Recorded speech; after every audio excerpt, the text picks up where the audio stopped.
জামাতের রাজনীতি একটা, আমার রাজনীতি একটা। আর জামাতের সাথে আমার জোট নাই, জামাতের সাথে ছিল যুগপথ। সুতরাং সেখানে এটা নিরসন হওয়ারও কিছু নাই, আর এটা দেখে দূরত্ব আছে সেটা খোঁজার দরকার নেই। সাম্প্রতিককালে জামাতের কর্মকাণ্ড থেকে মনে করতে পারেন তারা একটা চলনীতিতে আছে। তারা ভাবছে ইতিমধ্যেই তারা ক্ষমতায় চলে আসছে এবং তাদের অবস্থাটা এই পর্যায়ে আছে। তো সুতরাং আমরা মনে করি না যে এখন আমরা ক্ষমতায় আছি। ক্ষমতায় আনার মালিককে জনগণ। কিন্তু একটা সুষ্ঠু অবাধ নির্বাচন আমরা চাই, এর বাইরে অন্য আমাদের কোনো কথা নেই। জামাতের রাজনীতি জামাত করবে, আমাদের রাজনীতি আমাদের করবো। ইতিমধ্যে জামাত একটা নিষিদ্ধ পার্টি হিসেবে বিবেচিত, এটা অন্যায়, কিন্তু এখনও কিন্তু এটা ফয়সলা করে নাই তারা, অর্থাৎ আদালতের মাধ্যমে বর্তমান সরকারের মাধ্যমেই হোক, এখনো করে নাই। সুতরাং আমার মনে হয় জাতির ভাবনা একটি সুষ্ঠু নির্বাচন, জাতির ভাবনা জামাত বিএনপির সম্পর্কের উপরে নজর নাই, এটা আমার ধারণা। আমি জানি না আমি ভুল করলাম কিনা।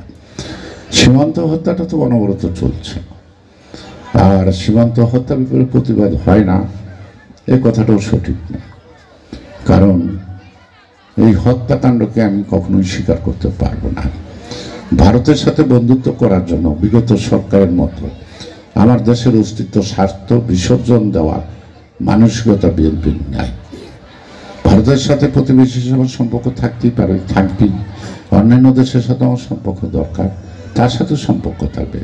সেই সম্পর্ক হবে সমতা সমমর্যাদার ভিত্তিতে, অর্থাৎ আমি আমার স্বার্থ ন্যাশনালের ইন্টারেস্টকে বিসর্জন দিয়ে নয়।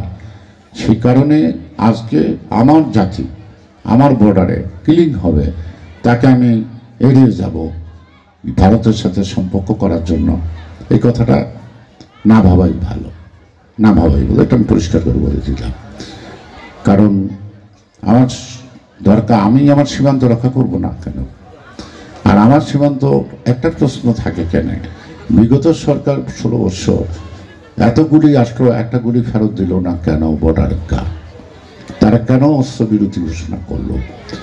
আর বর্ডারে যদি আমি পাল্টা গুলি না করতে পারি, তাহলে আমি কোটি কোটি টাকা খরচ করে কিনি কেন, গুলি কিনে কেন? আমি আমার বক্তৃতা বহুবার বলছি যে বর্ডার গার্ড যদি বিএসএফ এর পাল্টা জবাব না দিতে পারে, তাহলে তাদের রাখার দরকার কি?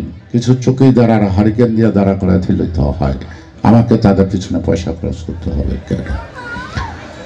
সুতরাং রাজনীতির তো কূটকৌশল, দেশি বিদেশি ষড়যন্ত্র আছে। পতিত সরকার পতিত হইল, তাদের ভাবনা তো পতিত হয় নাই, তাদের ষড়যন্ত্র থেমে নাই। আমার তো বিশ্বাস একটাই, যে পতিত সরকার অর্থাৎ 7ই নভেম্বরের পরাজিত শক্তি আর 71-এর পরাজিত শক্তি যৌথভাবে জাতীয়তাবাদী শক্তির বিরুদ্ধে এবং গণতন্ত্রের বিরুদ্ধে ষড়যন্ত্রে লিপ্ত আছে। 71-এর পরাজিত শক্তি বলছে এই কারণে, তারা বলছে 71-এ দেশ স্বাধীন হয় নাই। যারা বলে 71-এ দেশ স্বাধীন হয় নাই, এটা কি রাষ্ট্রদ্রোহিতার সামিল না? হ্যাঁ হচ্ছে, 16 ডিসেম্বর দেশ স্বাধীন হয়েছে, হয়তো আমার দেশটা স্বাধীন রুগ্ন হয়েছে, কিন্তু এটাকে সুস্থ সবল করার দায়িত্ব তো আমার দেশের দলের, সবাই মিলে। সেই কারণে আমি আমার সন্তানের জন্মকে তো অস্বীকার করতে পারি না, আমার দেশের জন্মকে তো অস্বীকার করতে পারি না। আজকে লক্ষ লক্ষ প্রাণ মা বোনের সম্ভব দিয়ে যে স্বাধীন বাংলাদেশ আমি পেয়েছি, সেটাকে যারা অস্বীকার করে, তাদের সাথে আমার কি আর নিরসন আছে? আর কি ঝগড়া করারই কি আছে?